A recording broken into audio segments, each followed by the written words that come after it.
Enjeux et défis d'une agriculture durable, c'est le thème de cette séquence et j'ai le plaisir donc d'accueillir mes invités. Ici à la mairie de Paris, Karim Haït Talb. Bonjour. Bonjour. Bienvenue, vous êtes directeur général délégué de Géocoton, groupe Advance. À ma gauche, Samir Chebli, vous êtes cofondateur de d'e-farming. Oui, bonjour. Bienvenue. En duplex, nous avons Adnan Belanima, vice-président en charge des relations publiques pour la région Méditerranée de Huawei Northern Africa. Bonjour tout le monde. Bonjour, soyez les bienvenus. Et Faisal Sebaoui, directeur général d'AgriEdge, une business unit de l'écosystème de l'université Mohamed VI Polytechnique, groupe OCP. Bonjour. Bonjour tout le monde. Alors ça a été dit précédemment, la problématique bien sûr de l'agriculture durable est vraiment au cœur de la révolution verte sur le continent, avec énormément d'aspects à évoquer. Mais avant tout, on va voir aujourd'hui comment la question des nouvelles technologies et de l'innovation pourrait permettre de réinventer l'agriculture africaine. Donc je vais d'abord me tourner vers Monsieur Haït Talb. Donc je disais, vous êtes directeur général délégué d'Advance Géocoton et vous êtes également très engagé. Absolument. Très engagé. Vous avez donc lancé un certain nombre d'initiatives. Est-ce que vous pouvez nous en parler rapidement ? Alors très rapidement, effectivement, le groupe Advance Géocoton, c'est un groupe qui a été fondé en 1949. On est très actif en Afrique subsaharienne, dans un certain nombre de cultures très stratégiques et très structurantes donc dans cette région-là. Donc la culture du coton, le karité, les céréales. Donc on est au plus près des populations, sur un modèle qui est résolument humain. On travaille exclusivement avec des exploitations familiales. Les terres ne nous appartiennent pas, donc on a 100% de l'approvisionnement qui est fait en partenariat avec des petits producteurs.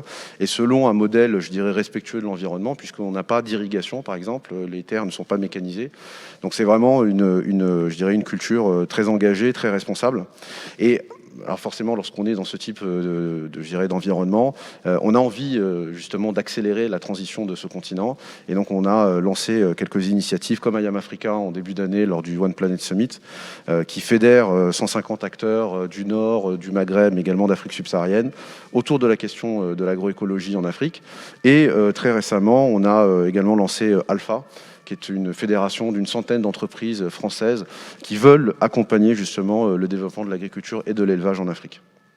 Très bien, merci beaucoup pour cette présentation. Je le disais donc en préambule, évidemment la question de la tech, et vous le représentez ici tous, est au cœur aussi des leviers que l'on peut envisager pour développer donc une agriculture plus durable et une agriculture plus performante sur le continent. Je me tourne vers Adnan Belanima, donc je le rappelle, vous êtes vice-président en charge des relations publiques pour la région Méditerranée de Huawei Northern Africa. Selon vous, quel est le rôle des infrastructures, notamment des infrastructures numériques, dans le développement de cette agriculture durable, dans le développement d'une agriculture qui puisse s'appuyer aussi sur la tech pour se développer ? Alors, merci Delphine. En fait, l'agriculture, c'est comme tous les autres secteurs, elle n'échappe pas à la règle où le digital joue un rôle très important qui permet d'être plus efficace, être capable de cibler et mieux gérer les ressources qu'on a. Donc, les ressources sont diverses, donc suivant le scénario. Dans le cas de l'agriculture, donc les ressources dont on parle, ça peut être les ressources d'eau. En termes d'irrigation, par exemple, il y a des solutions basées sur la technologie qui permettent vraiment d'avoir le bon dosage, d'une meilleure gestion des ressources en eau, suivant l'humidité du sol, suivant le timing, etc., et les besoins dont on a besoin pour certains types de plantations.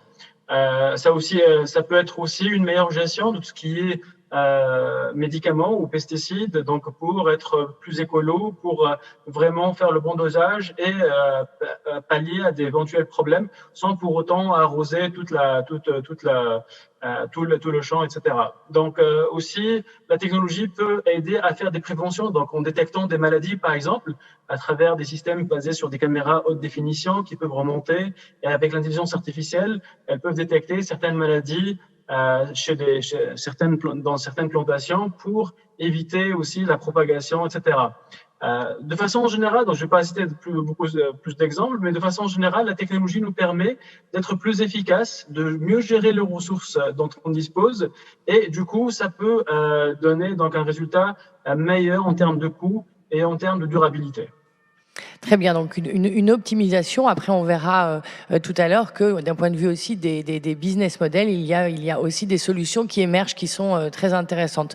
Pour revenir donc sur la tech elle-même et sur les solutions, je donc m'adresse à Samir Chlebi. Je lui dis, vous êtes cofondateur de eFarming, qui est une start-up tunisienne à succès qui propose des solutions basées justement, comme le disait Adnan, notamment sur l'Internet des objets et sur l'intelligence artificielle. Est-ce que vous pourriez nous dire un peu plus sur cette solution?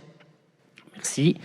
Donc, nous, notre solution, donc c'est une solution, comme vous avez dit, c'est une solution, c'est des applications web et mobiles qui permettent, c'est un outil de prise de décision pour l'agriculteur et qui permettent à l'agriculteur de faire que ce soit la gestion de sa ferme ou nous, on a 3 applications.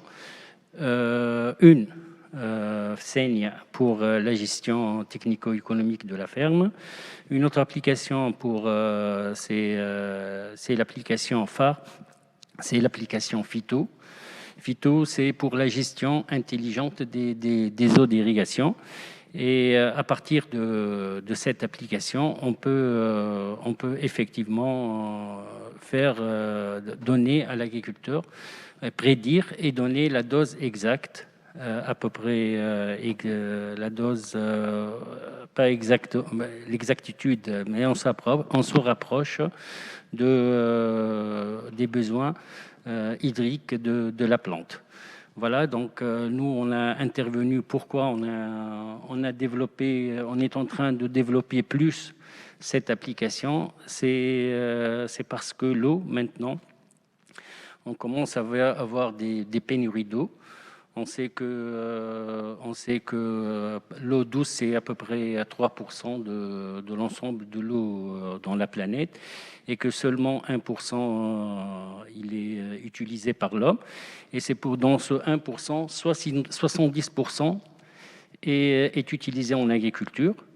Et si on voit ces 70%, on trouve que scientifiquement, 60% sont perdus suite à des mauvaises irrigations. Donc on a une grande perte d'eau. C'est l'optimisation dont parlait Adnan Belalima à l'instant. Effectivement. Donc nous, on a pensé de travailler. On a travaillé, on est arrivé maintenant à avoir des bons résultats sur plusieurs cultures stratégiques du bassin méditerranéen. Très bien, merci beaucoup. Et pour justement poursuivre ce tour de table, je me tourne donc vers Faisal Sebaoui. Donc, vous êtes directeur général d'AfriEdge, donc une business unit de l'écosystème, je le disais tout à l'heure, de l'université Mohamed VI Polytechnique, du groupe OCP. Quelles sont donc les techniques développées par AgriEdge et qui participent justement de manière directe à l'amélioration des rendements?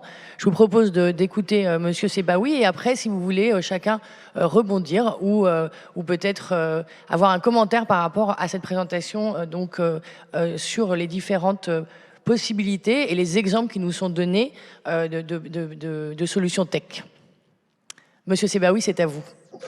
Merci beaucoup pour votre question. Donc, avant de répondre, je vais rapidement présenter AgriEdge, qui est une business unit un peu particulière parce qu'elle a vu le jour au sein du groupe OCP grâce à un programme intrapreneurial qui a été lancé par le président directeur général du groupe en 2018, dont l'objectif, c'est encourager les collaborateurs du groupe à lancer des initiatives intrapreneuriales. Donc, l'idée derrière, c'était en fait, ou bien la question derrière la création, ou l'objectif qu'on voulait atteindre par cette création d'AgriEdge, était de comment on peut mettre à la disposition de l'agriculteur africain la puissance du Big Data. Donc le challenge ici, il est double. Il y a déjà un challenge technique, c'est-à-dire on parle de l'Afrique et la digitalisation et on sait qu'il y a certaines difficultés en termes d'infrastructure. Et le deuxième challenge, c'est un challenge de mindset. Parce que l'agriculteur africain n'a pas l'habitude d'utiliser le digital dans ses pratiques agricoles. Donc, ça fait donc deux challenges auxquels il faut répondre. Et la première action qu'on avait faite, c'était en fait d'importer des solutions et après, on essayait de voir est-ce que ça peut marcher ou pas. Et la réponse était non, parce que l'agriculture dépend en fait de la région dans laquelle elle évolue et donc les solutions agritech doivent également dépendre de la région dans laquelle on souhaite l'utiliser. Donc d'où en fait le besoin en fait de développer des solutions en local pour qu'on puisse prendre en compte et les contraintes techniques et les contraintes culturelles dans ces solutions-là. Donc, vu donc quand on veut aller vers ce genre de développement local, ça veut dire qu'il faut faire un peu de recherche et développement avant d'aller vers la solution. Et au sein du groupe OCP, on a la chance d'avoir l'université Mohammed VI Polytechnique qui fait partie du groupe. Donc, d'où notre installation aujourd'hui au sein de cette université qui nous aide à développer, à faire de la recherche appliquée pour aller vers des solutions agritech adaptées avec l'agriculture et l'agriculteur africain. Donc aujourd'hui, AgriEdge, donc depuis 2018 jusqu'à aujourd'hui, c'était en fait une phase de recherche et développement. Aujourd'hui, on a essayé de développer des applications qui permettent de réduire les coûts opérationnels de l'agriculteur. Coopérationnel en lien avec l'eau. Quand on utilise l'eau, donc il y a en fait un coût par rapport à l'énergie pour qu'on puisse ramener cette eau vers le sol et l'envoyer vers la plante. Et on a développé donc une solution d'irrigation de précision qui combine et les capteurs et l'imagerie satellite. Pourquoi il y a cette combinaison? Parce qu'en fait, côté capteur, il s'agit en fait d'un coût de capex qui est un peu élevé. Et on peut pas installer des capteurs partout au niveau d'une parcelle. C'est pour cela en fait on propose une solution qui combine les deux, et les capteurs et les images satellites pour qu'on puisse donner des recommandations en termes d'irrigation. On a également une solution de fertilisation raisonnée qui utilise des images satellites et les transforme en recommandations en termes d'engrais azotés, à quel moment il faut appliquer cet engrais et à quel endroit, quel moment et à quelle quantité il faut appliquer et à quel endroit il faut l'appliquer. Nous avons également une autre solution qui permet en fait de prédire l'apparition de certaines maladies et envoyer des alertes aux agriculteurs pour qu'ils fassent attention. Donc c'est une solution qui utilise des données météorologiques et la culture que cultive l'agriculteur pour envoyer ces alertes-là. Et la dernière solution, c'est une solution qui permet de prédire le rendement de certaines cultures avant la récolte pour que l'agriculteur puisse gérer d'une façon efficace sa plateforme, sa logistique. Donc, en gros, en fait, l'idée derrière, c'était en fait, on est parti voir l'agriculteur et pour chaque opération critique menée par cet agriculteur, on a essayé de développer une solution qui permet de transformer la data, que ce soit des images satellites, que ce soit des informations sur la météo, que ce soit autres données qu'on récupère de la parcelle. Donc, de transformer cette data-là par des modèles d'intelligence artificielle ou bien plutôt des modèles qu'on appelle des modèles hybrides qui intègrent et l'intelligence artificielle et le savoir-faire agronomique, donc qui permettent de transformer cette data-là en propositions décisionnelles qui permettent à l'agriculteur qui aident en fait l'agriculteur dans sa prise de décision quotidienne au niveau de sa parcelle. Très bien, merci beaucoup pour ces précisions. On voit bien que là, le rôle donc des acteurs de la tech est finalement d'accompagner l'agriculteur en lui proposant des solutions. La question de ces solutions pose plusieurs questions. La question, bien sûr, d'abord de la connectivité, la question des outils et la question du service, ainsi que celle du financement. En échangeant avec Hanan Belalima, quand on a préparé cette séquence, on a beaucoup évoqué la question des business models et de l'apparition finalement de fournisseurs de services que vous êtes d'une certaine manière au service donc des agriculteurs comme étant, comment dire, la solution à venir pour développer une agriculture durable et rentable en fait. Alors, justement, Delphine, on en a parlé. Je pense que, comme ça a été indiqué par mes chers collègues, on doit vraiment penser au business model. Parce que les solutions technologiques, elles sont là. On a des infrastructures qui permettent de remonter les informations à temps. il y a d'autres infrastructures qui permettent de mouliner et de traiter ces informations pour nous donner des résultats qui nous rendent capables de prendre des actions pour optimiser des ressources ou pour faire des actions de prévention, etc. Tout ça, ça existe maintenant. Comment appliquer ça sur le terrain avec des business models qui peuvent être adéquats? Parce que, comme ça a été dit, les mentalités doivent évoluer petit à petit et les agriculteurs ne sont pas forcément experts ni habitués à utiliser ce genre de technologie-là. Donc, du coup, ce qu'on doit penser à faire, c'est de fournir ces services-là en mode service. Ça veut dire que l'agriculteur ne devrait pas investir dans ce genre de solutions techniques, etc., mais plutôt acheter ça en termes de services très faciles avec des interfaces faciles à traiter, où il aura juste besoin de l'information dont il a besoin pour gérer donc sa plantation, etc. Donc, la contrainte par rapport à ça, c'est trouver le bon business model pour fournir ce genre de service, d'accord, et trouver le moyen de coopérer avec plusieurs agriculteurs ou factoriser et agréger donc tous ces agriculteurs en une seule interface. Donc, ça peut être des coopératives, ça peut être une agglomération d'agriculteurs, etc. Donc, l'idée, c'est de ne pas fondre des solutions technologiques aux agriculteurs, parce que ça va pas marcher, mais plutôt vendre ça en termes de services et créer ce genre de fournisseur de services agricoles, j'appelle ça FSA, d'accord, qui pourra fournir ça donc à tout le monde. Donc ça, à mon avis, c'est ça la contrainte principale sur terrain maintenant. Mais les solutions technologiques, je pense qu'on est tous d'accord, elles sont là, tous les capteurs, que ce soit pour l'humidité du sol, que ce soit pour remonter des informations sur les maladies, etc. Tout ça, c'est déjà mature, donc il faudra juste trouver le moyen d'implémenter ça sur terrain. Merci beaucoup. Donc, on voit bien, on a la technologie. Reste la question, effectivement, du financement et de la chaîne de valeur, ainsi que du mindset, c'est-à-dire de la vision aussi pour les agriculteurs eux-mêmes de l'évolution de leur métier.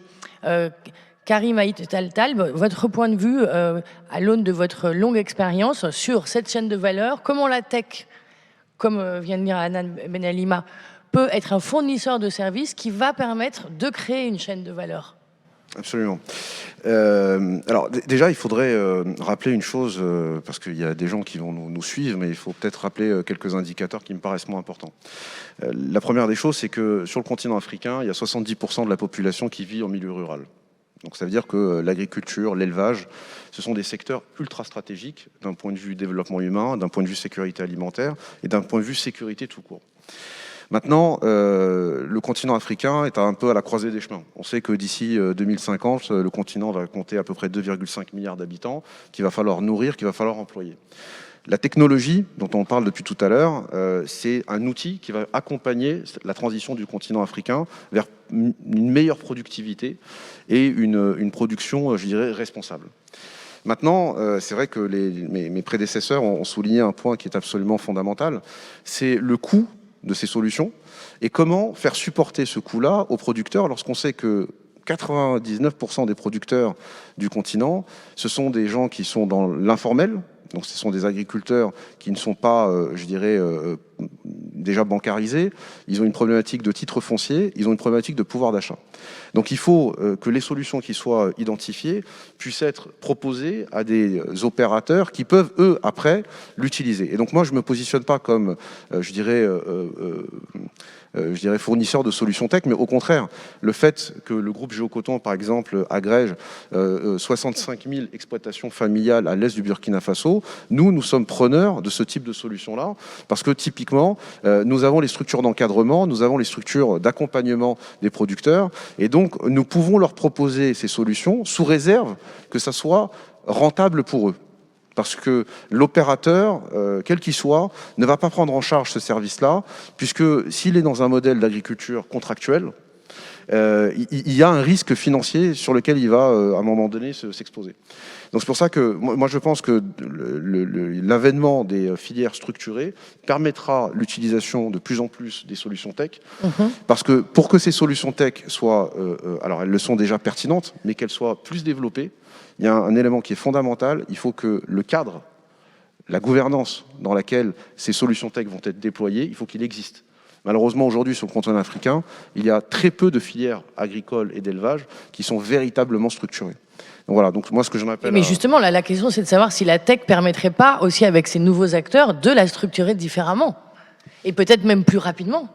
Moi, je pense que la tech va permettre, et je pense que tout a été dit tout à l'heure, c'est-à-dire que les avantages de la tech sont là, très clairement. Maintenant, si effectivement, cette agriculture, qui est une agriculture familiale, on arrive... Oui, très peu d'hectares, en moyenne 1 à 3 hectares, hein, je crois. Alors nous, par exemple, effectivement, dans la culture cotonnière, généralement, c'est des exploitations qui ont entre 0,5 et 5 hectares sur lesquelles les gens vont faire 1 tiers de coton et 2 tiers de culture vivrière, systématiquement. Voilà, sans irrigation, sans mécanisation. Mais par contre, effectivement, toutes les solutions qui ont été présentées tout à l'heure, par exemple, l'information, le fait de savoir, par exemple, que la pluie qui va tomber, c'est une pluie qui est utile, donc qui va permettre aux producteurs d'aller véritablement semer, plutôt que d'avoir à faire des ressemis, donc c'est-à-dire encore plus de travail. Ça, ce sont des solutions qui permettent aux producteurs d'être plus performants, donc de générer plus de revenus pour lui, et donc de contribuer à la structuration de la filière. Et donc, je pense que, en tout cas, lorsque les États sont mobilisés sur la structuration de filières, parce qu'il faut que l'État, et les États, en tout cas en Afrique subsaharienne, soient partie prenante impérative de ça, avec le secteur privé, bien entendu, il faut qu'il y ait impérativement un volet tech, puisque ce volet tech va permettre de lever, je dirais, des freins qui sont aujourd'hui clairement identifiés et sur lesquels nous n'avions pas de solution il y a peut-être 10 ans.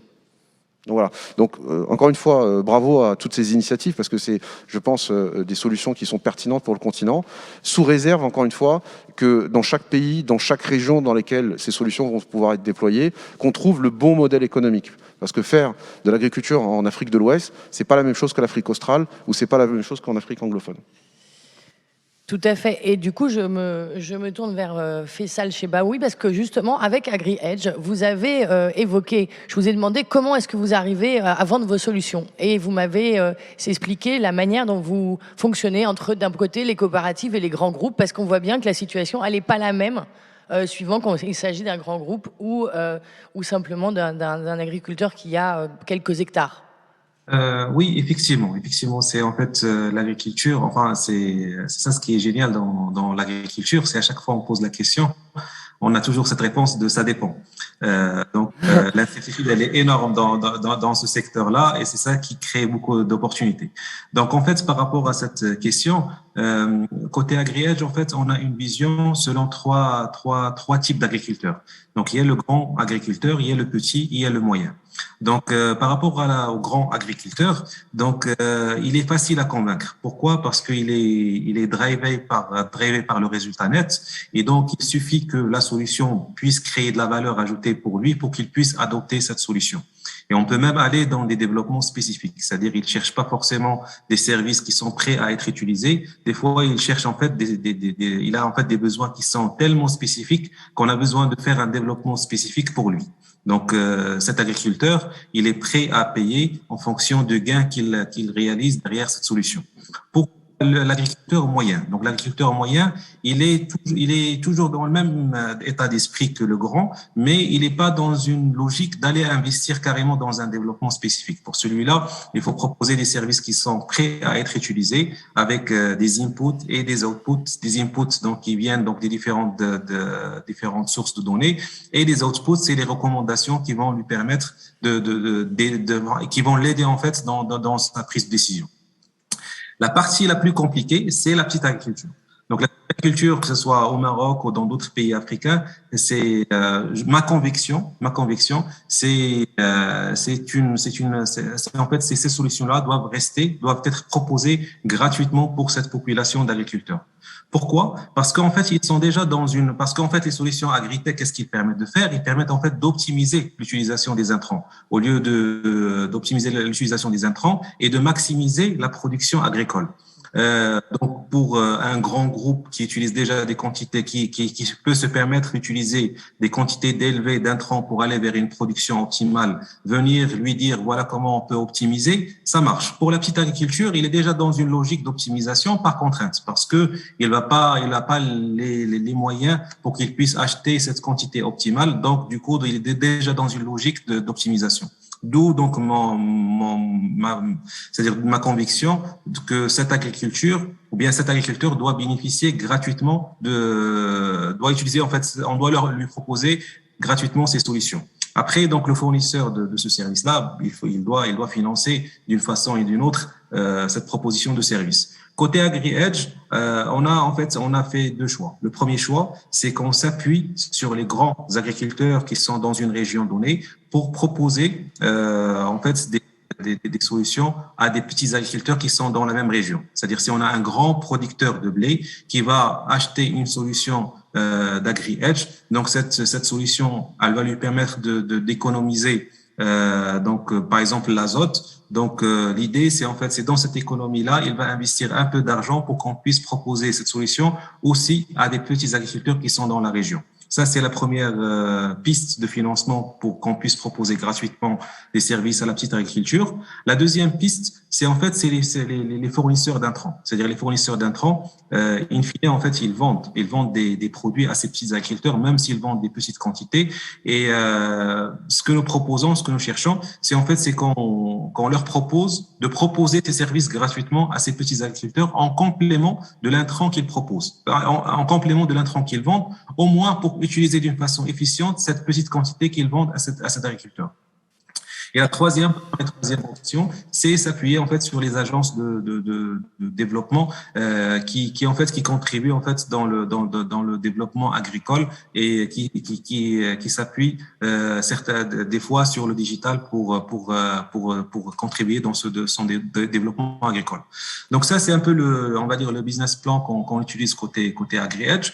Au-delà de ça, nous avons aussi lancé une initiative qui vise les petits agriculteurs, parce que la question, c'est-à-dire quand on dit le petit agriculteur, pourquoi il n'utilise pas le digital, on a des réponses qui viennent rapidement à l'esprit. C'est le coût, c'est la difficulté d'utiliser, parce qu'il faut faire des formations, etc. C'est la connectivité des fois parce qu'on est dans des zones qui sont un peu lointaines. Tout à fait, la connectivité, on l'a évoqué au tout début. Exactement. Et donc là, pour en fait trouver déjà pour comprendre est-ce que c'est les raisons qui existent, est-ce qu'il y a d'autres raisons, on a lancé en fait une initiative qui s'appelle la Caravane Agritech, dont l'objectif c'est vulgariser l'utilisation du digital auprès de la petite agriculture et aussi de comprendre pourquoi cette population ne fait pas appel automatiquement à ces outils-là, même s'ils sont gratuits. Très bien, je pense que c'est important. On a parlé tout à l'heure du mindset aussi et puis de la capacité à finalement intégrer ces nouvelles technologies. Juste Samir Chebli, juste en quelques mots, dans votre réflexion et votre spécificité sur e-farming, sur le business model que vous appliquez. En quelques mots, parce qu'on n'a plus énormément de temps. Merci. Juste pour dire que effectivement, tout a été dit sur l'utilité de ces solutions-là. Nous, on a été confrontés à ce problème. Et parce que nous, dans notre solution, on a la partie hard et la partie soft, et on a trouvé que le coût d'installation au départ, c'était un coût entre guillemets élevé, mais il n'est pas trop élevé. Donc on a choisi le business model, celui de le hard comme service. Ça veut dire l'agriculteur ne paye pas au départ, mais il paye des sommes qui sont liées à l'usage en fait, hein, c'est ça? Oui, c'est des petites sommes, on ne dépasse pas les $10, c'est entre 8 et $10 par hectare, par agriculteur. Et on a travaillé sur le modèle sur les petits agriculteurs. Dans le monde, il y a à peu près 540 millions d'agriculteurs, dont 80% sont des petits agriculteurs. Ça veut dire des agriculteurs qui ont moins de 3 à 2 hectares de terrain. Donc pour nous, effectivement, travailler notre application, le coût de ce hard en tant que service, ça a vraiment abouti à des résultats. Ça a fonctionné. Oui, ça donc a fonctionné. C'est la réflexion, Anima, que vous aviez tout à l'heure, à savoir que finalement, c'est pas le hard, c'est pas l'outil, c'est le service qui doit être, qui doit faire l'objet de la transaction. Exactement. Donc, encore une fois, l'idée, c'est de ne pas vendre des solutions compliquées ou à des petits agriculteurs. Je comprends bien que pour la taille de grands agriculteurs ou de grands groupes, bien sûr, ils peuvent avoir les ressources nécessaires pour gérer ça. Mais de façon générale, pour des raisons de coût et des raisons donc de compétences, il faudra fournir un service plutôt qu'une solution technique. D'accord? Et surtout que la complexité qu'on a dans notre région, c'est la taille des agriculteurs, dont la majorité, elle est de petite taille, etc. Je reviens juste par rapport à un petit point, par rapport à la couverture, parce qu'on parle de digital, etc. Surtout, l'agriculture, elle est plutôt dans des zones rurales. Juste une petite parenthèse, nous, on insiste beaucoup là-dessus, parce que l'inclusion digitale, que ce soit pour l'agriculture ou pour autre type de service, c'est notre priorité sur le continent. On a développé pas mal de solutions qui sont adaptées à ce genre de scénario, qui font abstraction à la disponibilité des ressources d'énergie, parce que c'est un prérequis pour le digital, pour mettre des antennes, etc. Et donc, on a développé pas mal de solutions qu'on a implémentées au Mali, au Burkina Faso et dans d'autres pays en Afrique, qui ont pu vraiment fournir le service digital pour tout scénario. Parmi ces scénarios-là, il y a l'agriculture, et donc du coup, pouvoir connecter et pouvoir fournir ce nouveau service, ces services nouveaux donc à ce secteur-là. Très bien, merci beaucoup. Je me tourne à nouveau vers Monsieur Talb pour évoquer en fait l'expérience de Géocoton, qui est un opérateur euro-africain de premier ordre. Comment est-ce que vous envisagez l'ère post-Covid ? Comment est-ce que vous voyez les enjeux, les nouveaux enjeux, et comment faire en sorte qu'il y ait un écosystème gagnant-gagnant entre les investisseurs privés, les gouvernements et les populations locales? Parce qu'en réalité, là, on est encore en train de parler, on a parlé beaucoup de business model, on a parlé de connectivité, mais on est aussi en train de parler de la création de la chaîne de valeur autour de différents acteurs qui doivent travailler ensemble. Et on en est l'expression ce soir, hein. Absolument. Bon, alors moi, pardonnez-moi, mais je ne vais pas faire de langue de bois. Pour moi, le Covid, et en tout cas la pandémie, ça doit être effectivement un accélérateur d'un point de vue mondial, de prise de conscience et autres, mais finalement, ces sujets dont on est en train de parler, ce sont des sujets qu'on évoque depuis des années, depuis des décennies. C'est-à-dire que la problématique de l'agriculture africaine, elle n'est pas liée à la problématique du Covid. C'est le même sujet qu'on évoque depuis même déjà une vingtaine, une trentaine d'années. Donc moi, je pense que là maintenant, il faut passer à l'action. C'est-à-dire prendre effectivement le fait que l'ensemble des pays de la planète finalement ont été touchés par le Covid, et donc dire que voilà, maintenant, comment on accompagne véritablement l'agriculture africaine à émerger une bonne fois pour toutes. Cette agriculture, c'est une agriculture qui, normalement, devrait permettre au continent africain d'être stable, d'être souverain. Et moi, je suis un peu frustré de voir finalement que toutes les solutions existent depuis des années. On voit aujourd'hui, on le voit bien effectivement au travers des différentes participations qu'il y a. On sait que les problématiques d'élevage, par exemple, parce qu'on parle d'agriculture, donc essentiellement de production végétale, mais il ne faut pas oublier que le continent africain, c'est un continent aussi où il y a une production d'élevage qui est extrêmement importante. Et donc, je pense que là, il faut véritablement prendre des mesures fortes pour accompagner cette transition. Et je pense que le vrai sujet, finalement, et je pense que ça soit dans la production en amont, que ça soit dans la structuration des chaînes de valeur, que ça soit dans l'utilisation de la tech, c'est le financement. Donc, vous en avez parlé tout à l'heure, il y avait une table ronde justement sur la partie du financement. En fait, le financement est là, on le voit bien dans les différentes explications qu'il y a depuis tout à l'heure, c'est que les solutions existent, simplement suivant la typologie de l'utilisateur, il y a à un moment donné, finalement, des gens qui sont dans l'incapacité de le payer. Puisqu'on dit tout à l'heure, finalement, qu'il y a beaucoup de petits producteurs à travers le continent, mais en même temps, on voit qu'ils n'ont pas les moyens de le payer. Donc, ça voudrait dire que c'est à un opérateur de le supporter. Mais si c'est à l'opérateur de le supporter ou à l'État de le supporter, il y a une problématique d'ordre financier. Donc moi, ce que j'appelle, et j'espère qu'on sera entendu aujourd'hui, c'est qu'on mette en place des vrais mécanismes de financement pour accompagner l'émergence de ce continent africain-là, donc c'est-à-dire des mesures d'accompagnement pour le secteur privé, des mesures d'accompagnement pour la structuration des filières, et effectivement que les différents opérateurs, qu'ils soient publics, qu'ils soient privés, puissent travailler de façon raisonnée et ensemble sur l'émergence, enfin, de ce continent-là. Parce que malheureusement, ça se trouve, on aura la même discussion lors de la prochaine crise sanitaire ou la crise autre, et on redira exactement la même chose. Donc là, maintenant, on passe à l'action.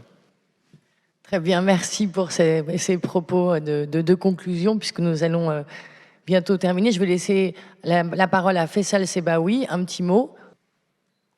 Moi, je dis que l'agriculture, c'est un métier qui est très, très difficile. Et avec l'effet du changement climatique et les saisons qui se ressemblent plus d'une année à une autre, ça devient plus compliqué et plus difficile.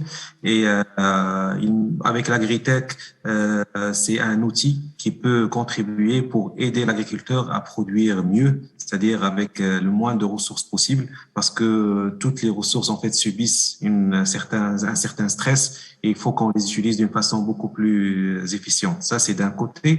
De l'autre côté, côté financement, l'agriculteur, le petit agriculteur, c'est vrai qu'il cherche de l'aide, etc., mais il dispose aussi de beaucoup d'informations.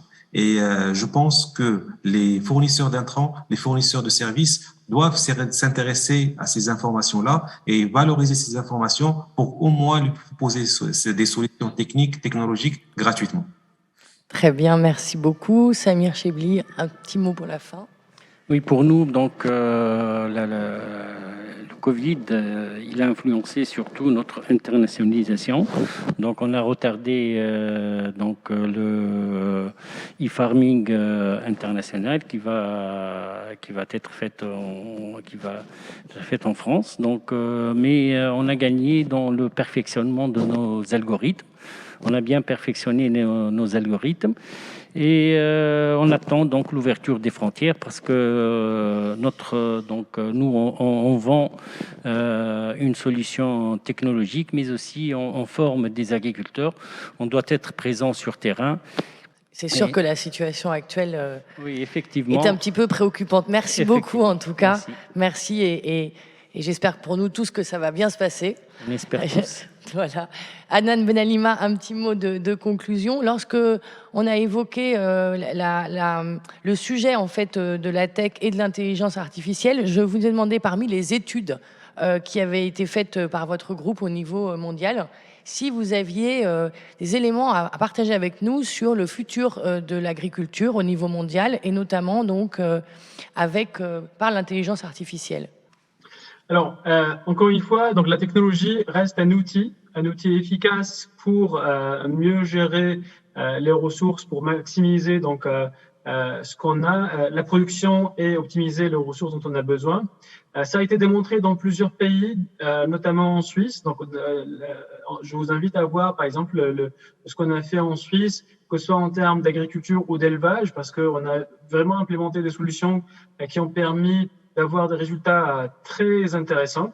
La technologie, la digitalisation, c'est un trend mondial dans tous les secteurs, entre autres l'agriculture. Je peux dire que maintenant, ce trend il est drivé par des raisons d'optimisation, que ce soit financière ou de ressources, etc. Mais j'espère que les pays dans la région ou les pays en Afrique vont pouvoir adapter ça en amont, parce que ce que j'ai peur, c'est que ça va être adapté ultérieurement pour des raisons de survie, parce que l'utilisation du digital, c'est le seul moyen donc d'aller plus efficacement, et c'est quelque chose dont on doit être conscient maintenant pour l'implémenter, mais ne pas attendre que les choses soient plus compliquées lorsqu'il y a plus de sécheresse, plus de changements climatiques, plus de population, parce que la population africaine va doubler d'ici 2050. Il y a des enjeux déjà d'aujourd'hui. Il y a plus que entre 250 et 600 millions de personnes qui sont entre guillemets mal nourries en Afrique. Pourtant, l'Afrique dispose de 60% des terres arables au monde. Donc, il faudra vraiment s'y mettre sérieusement, trouver le go-to-market adéquat, trouver l'encadrement nécessaire côté État et les bons financements maintenant, avant qu'on ne fasse après, parce que après, ça sera entre guillemets un petit peu tard et on aura vraiment perdu beaucoup de terrain entre-temps. Voilà. Très bien, merci beaucoup. Vous soulignez donc l'urgence et c'est d'ailleurs le thème de notre forum, la révolution verte, une urgence pour l'Afrique. Je vous remercie pour votre participation. Merci. Merci beaucoup à tous et on passe tout de suite à la prochaine séquence.